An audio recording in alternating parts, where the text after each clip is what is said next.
नमस्कार बच्चों, आज हम बात करने वाले हैं पाठ 7 की भारत में नवजागरण। हमने बच्चों देखा कि भारतीय समाज में धर्म में और समाज में बहुत सारी बुराइयां आ गई थी, तो उनको ही दूर करने के लिए धार्मिक सामाजिक सुधार आंदोलन चलाया गया, जिसे हम लोगों ने नाम दिया नवजागरण का। हम लोगों ने बच्चों इससे पहले 2 पार्ट पढ़ा चुके हैं, उनमें धार्मिक सुधार हमने बताया कैसे हुआ भारत में, सामाजिक सुधार किस तरह से लोगों ने किया। इसके बाद हम देखते हैं कि महिलाओं की स्थिति सुधार के लिए क्या क्या जो है कि प्रयास किए गए। उसमें राजा राम मोहन राय का सबसे महत्वपूर्ण योगदान है, जिन्होंने जो है कि महिलाओं की स्थिति को सुधारने के लिए बहुत सारे प्रयास किए। फिर इसके बाद आप देखेंगे उन्होंने जाति व्यवस्था, सत्य प्रथा, विधवा पुनर्विवाह पर बहुत जो है कि उन्होंने जोरदार तरीके से अपने तर्क रखे, और उन्होंने देखिए पंडित तर्कालंकार को कैसे पराजित किया। फिर ईश्वरचंद्र विद्यासागर के बारे में पढ़ा था कि विधवा पुनर्विवाह और बाल विवाह को उन्होंने जो है मान्यता दी, उन्होंने बाल विवाह का विरोध किया और विधवा पुनर्विवाह का समर्थन किया और विधवा से जाकर शादी की। फिर हम देखते हैं बच्चों दयानंद सरस्वती के बारे में कि 1824 से 1883 में, 1824 में उनका जन्म हुआ था, 1883 में उनकी मृत्यु हो गई थी। नामक सन्यासी ने आर्यों की वैदिक संस्कृति को अपनाने पर जोर दिया। ये बच्चों दयानंद सरस्वती जी अपने शुरुआती जीवन से ही वेदों की शिक्षा ग्रहण की अपने गुरु से, और वेदों का जाना समझा। जब इन्होंने वेदों को पढ़ा और बहुत सारे ग्रंथों को, भारतीय ग्रंथों को पढ़ा, तो इनका यही तर्क था कि आप जो है वेदों की तरफ चलिए, वैदिक काल की तरफ चलिए। वहाँ पर देखिए कि समाज कितना बेहतर समाज था भारतीय, ना तो वहाँ जाति का बंधन था, ना तो वहाँ महिलाओं का शोषण था, ना तो वहाँ पर कोई ऊंच नीच की भावना थी। सभी समान रूप से जीवन यापन कर रहे थे। और आज के समाज में देखिए कि जातिवाद भरा पड़ा है, महिलाओं का शोषण हो रहा है, बाल विवाह हो रहा है, तमाम तरह की बुराइयां समाज में व्याप्त हैं। तो इन्होंने लोगों को समझाने के लिए सन 1875 ईस्वी में आर्य समाज की स्थापना की, ताकि लोग आर्य समाज से जुड़े और जुड़कर जो है उनको इसका ज्ञान दिया जाए कि आप वेदों की तरफ पढ़ो, वैदिक ग्रंथों को पढ़िए और वेदों के बारे में जानिए और उसी तरह से व्यवहार करना शुरू करिए। अगर आपके समाज में परिवर्तन होगा, महिलाओं का सम्मान होगा, सामाजिक बंधन नहीं होगा, तो आपका समाज आगे बढ़ेगा, और समाज आगे बढ़ेगा तो आपका राष्ट्र बढ़ेगा, और आप अंग्रेजों से क्या करेंगे, लड़ सकेंगे। पहले ऐसे व्यक्ति दयानंद सरस्वती जी थे जो ये बता रहे थे कि अंग्रेजों से लड़ने के लिए आपको ये सब करना होगा, वरना अंग्रेज जो है आपको बांटो और राज करो नीति के तहत जिंदगी भर आपको गुलाम बनाए रखेंगे। फिर देखिए उन्होंने वेदों को ज्ञान का खजाना बताया तथा मूर्ति पूजा, जाति प्रथा, ब्राह्मण वर्चस्व का विरोध किया। उन्होंने कहा कि वेद जो है ज्ञान के खजाने हैं, आप वेदों को पढ़िए, आप उनको समझिए। उन्होंने मूर्ति पूजा, जाति प्रथा और जो है ब्राह्मण वर्चस्व का विरोध किया। उन्होंने कहा कि ये सब कुछ नहीं होता, ईश्वर जो है वो सभी को एक समान रूप से पैदा करता है और सभी को एक समान रूप से आगे बढ़ने का अवसर देता है, और उसमें कोई बंधन नहीं होता है। वे एक ईश्वर की बात करते थे, उन्होंने एक ईश्वरवाद की बात की। वो कहते थे कि जैसे भारत में बहुत सारे करोड़ों देवी देवता हैं, वो अस्वीकार किया जाना चाहिए, एक ईश्वर की पूजा की जानी चाहिए। उन्होंने सत्यार्थ प्रकाश में बच्चों एक पुस्तक लिखी, की रचना की। उन्होंने सत्यार्थ मतलब होता है सत्य का अर्थ बताना, उसके बारे में समझाना। और ये यहाँ तक कि जो भारतीय कुरीतियाँ थी ब्राह्मणों का, उन्होंने बहुत खंडन किया। साधु संतों का, जो बड़े बड़े विद्वान होते थे जो इन बातों को बढ़ावा देते थे, उनका उन्होंने जोरदार तरीके से खंडन किया। तो आर्य समाजी बड़े ही जो है सामाजिक रूप से बहुत ही वैचारिक रूप से बहुत ही उन्नत दृष्टिकोण रखते थे। अब आर्य समाज द्वारा शिक्षा के प्रसार हेतु विद्यालय खोले गए। उन्होंने विद्यालय खोला कि ताकि बच्चों को ज्ञान दिया जाए कि जाति व्यवस्था खराब है, बाल विवाह खराब है, महिलाओं को सम्मान दिया जाना चाहिए। जब बच्चे पढ़ के बड़े होंगे तो क्या होगा, वो एक अच्छा समाज का निर्माण कर पाएंगे। गुरुकुल पद्धति को बनाए रखने के लिए हरिद्वार में लड़कों और लड़कियों के लिए गुरुकुल कांगड़ी खोला। उन्होंने गुरुकुल पद्धति को, कि गुरुकुल जो वैदिक काल की गुरुकुल पद्धति है वो भी जीवित रहे, क्योंकि गुरुकुल पद्धति की कुछ बहुत अच्छी चीज़ें थी कि आपको स्मरण करने की, वहाँ का जो डिसिप्लिन होता था, वहाँ के जो रहन सहन होता था वो बहुत ग्रेट था और बहुत ऊंची किस्म का था। तो उससे क्या था कि उनका मानना था कि जब बच्चे पढ़ के निकलेंगे तो वो क्या करेंगे, हमारे समाज का निर्माण करेंगे, हमारे समाज को आगे लेके जाएंगे। अगले जो महान समाज सुधारक थे जिनका नाम महादेव गोविंद रनाडे था, वे 1842 में उनका जन्म हुआ था, 1901 में उनकी मृत्यु हो गई थी। 1867 ईस्वी मुंबई में डॉक्टर आत्माराम पांडुरंग द्वारा स्थापित प्रार्थना समाज को प्रसिद्ध दिलाने का श्रेय महादेव गोविंद रनाडे को जाता है। असल में बच्चों, महादेव गोविंद रनाडे प्रार्थना समाज से जुड़े हुए थे और प्रार्थना समाज जो राजा राम मोहन राय ने स्थापित की थी, ब्रह्म समाज इसीलिए स्थापित किया हुआ था ना कि जो सामाजिक कुरीतियाँ हैं, जो उनके धार्मिक कुरीतियाँ हमारी, उनका क्या है, इन्हीं समाज के माध्यम से क्या किया जाए, आर्य समाज के माध्यम से या ब्रह्म समाज के माध्यम से उनका विरोध किया जा सके, लोगों को समझाया जा सके। भाई आपको लोगों को समझाने के लिए कोई एक संस्था तो बनानी पड़ेगी ताकि उससे ऐसी विचारधारा को रखने वाले लोग जुड़ें और जुड़कर क्या करें, फिर समाज में जाकर इसका प्रचार करें। तो उसी के लिए ये संस्थाएं स्थापित की जाती थी। तो उन्होंने ये प्रार्थना समाज की स्थापना आत्माराम पांडुरंग ने की हुई थी। तो उससे जुड़कर महादेव गोविंद रनाडे ने भी इसका प्रचार प्रसार किया, इसको जो है फैलाने का प्रयास किया। और प्रार्थना समाज के माध्यम से उन्होंने बाल विवाह का विरोध किया, पर्दा प्रथा तथा जाति पाति का विरोध किया तथा स्त्री शिक्षा एवं विधवा विवाह को प्रोत्साहन दिया। इन्होंने जो है बच्चों बाल विवाह का जो है कि विरोध किया कि बाल विवाह नहीं होना चाहिए। लेकिन बच्चों इनके समय में एक बड़ी खामी थी कि महादेव गोविंद रनाडे बाल विवाह का विरोध तो करते थे, लेकिन इन्होंने खुद एक जो है बच्ची से शादी किया हुआ था, बड़ी बुजुर्ग अवस्था में इन्होंने शादी किया हुआ था। तो ये बाल विवाह का विरोध तो कर रहे थे, लेकिन व्यक्तिगत रूप में इन्होंने बाल विवाह को कर लिया था। फिर पर्दा प्रथा के विरोधी थे, जाति पाति का विरोध कर रहे थे तथा स्त्री शिक्षा एवं विधवा विवाह को प्रोत्साहन दिया, विधवा विवाहों के, लेकिन उन्होंने समर्थन दिया हुआ था कि विधवाओं का विवाह होना चाहिए, स्त्रियों को शिक्षा दी जानी चाहिए, उनको पढ़ने का अवसर दिया जाना चाहिए ताकि वो अपने आप को क्या करें, बेहतर स्थिति में ले जा सके, उनका विकास हो सके।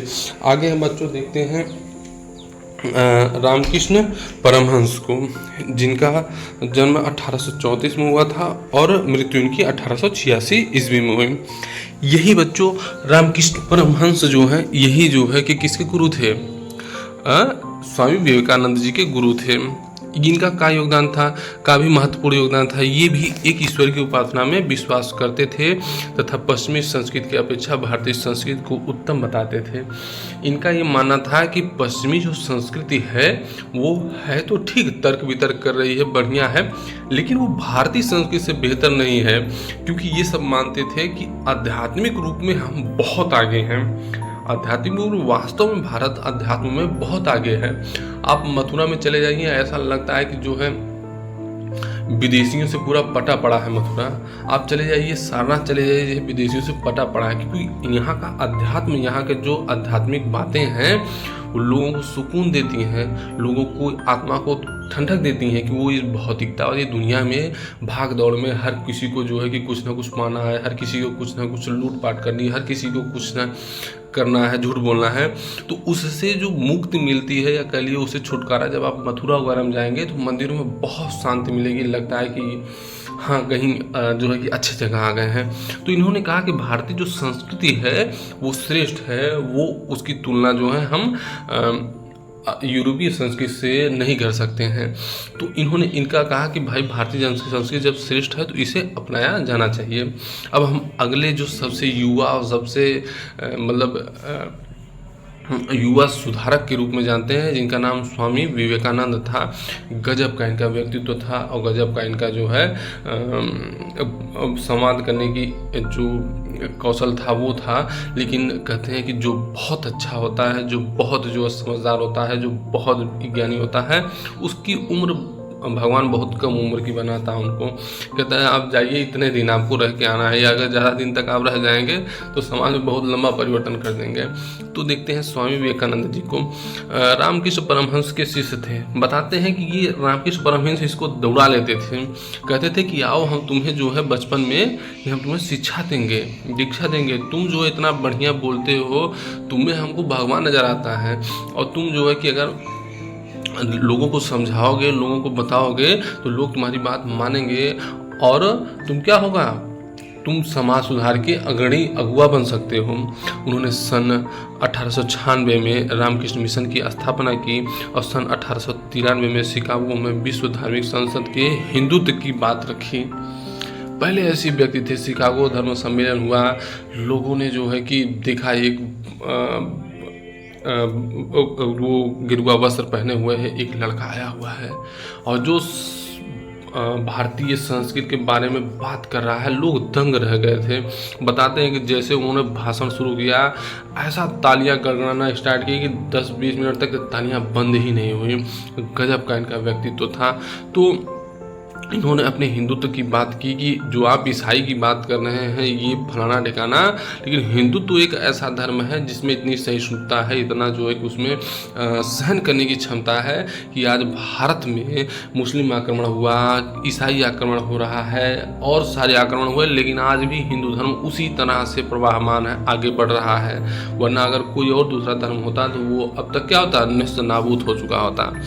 वह भारतीय समाज में पश्चिमी छाप के विरोधी थे। वो कह रहे थे कि पश्चिमी छाप को नहीं लाना चाहिए, ये सब जो है कि गलत है। भारतीय समाज खुद आगे बढ़ने में सक्षम है, उसके इतने जो ग्रंथ हैं या जो उसकी प्रथाएं हैं ये सब उसको आगे बढ़ा सकती हैं।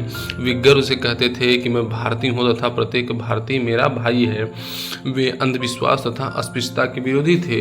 वो अंधविश्वास को बहुत बुरा मानते थे कि अंधविश्वास नहीं होना चाहिए। अस्पृश्यता के विरोधी थे। उन्होंने मानवता, स्वतंत्रता तथा समानता की शिक्षा दी। उन्होंने मानवता को महत्व दिया कि व्यक्ति को व्यक्ति की सेवा करनी चाहिए। मानवता मतलब होता है बच्चों व्यक्ति की सेवा करनी चाहिए, ना कि जो है व्यक्ति को ईश्वर की सेवा में लगे रहना चाहिए। ईश्वर की सेवा क्या करेगा, वो ब्राह्मण की सेवा करेगा या और किसी की सेवा करेगा, जो मंदिर का पुजारी होगा वो ईश्वर की सेवा थोड़ी करता है। तो उन्होंने कहा कि मानव को मानव की सेवा की जानी चाहिए, तब मानव का कल्याण होगा। उन्होंने स्वतंत्रता की बात की। उन्होंने कहा ये विदेशी जो हमारे सर पर बैठे हैं ये हमारे लिए क्या है, एक पाप के समान है, इनको भगाओ किसी तरह से गोरों को। इन्होंने समानता की बात की कि जो हमारे यहाँ जातिवाद और धर्म के नाम पर भेदभाव है वो समाप्त करके सबको समान माना जाना चाहिए। इन्होंने ज्ञान, भक्ति, योग और कर्म पर बल दिया। इन्होंने कहा पहले तो आप ज्ञान अर्जित कीजिए, फिर आप ईश्वर की भक्ति भी कीजिए, और योग बहुत बहुत ज़रूरी है। योग अगर साधना करेंगे तब तो मन को एकाग्रचित कर पाएंगे। बताते हैं कि स्वामी विवेकानंद जी जो है कि एक बार किसी ने मजाक में ऐसे पुस्तक रखा तो कहते थे कि हम इस पुस्तक को 1 मिनट में पढ़ डालेंगे। तो कोई अंग्रेज कहा कि अरे नहीं, बेवकूफ़ बना रहे हैं आप। तो उन्होंने कहा लाओ। उन्होंने 900 पेजों की बुक को एक झटके में बस पेज उसका देखा और उसको पूरा पलटा और उसका जितना सार था उसको सब कुछ बता दिया। ये ऐसा कैसे हो सकता है?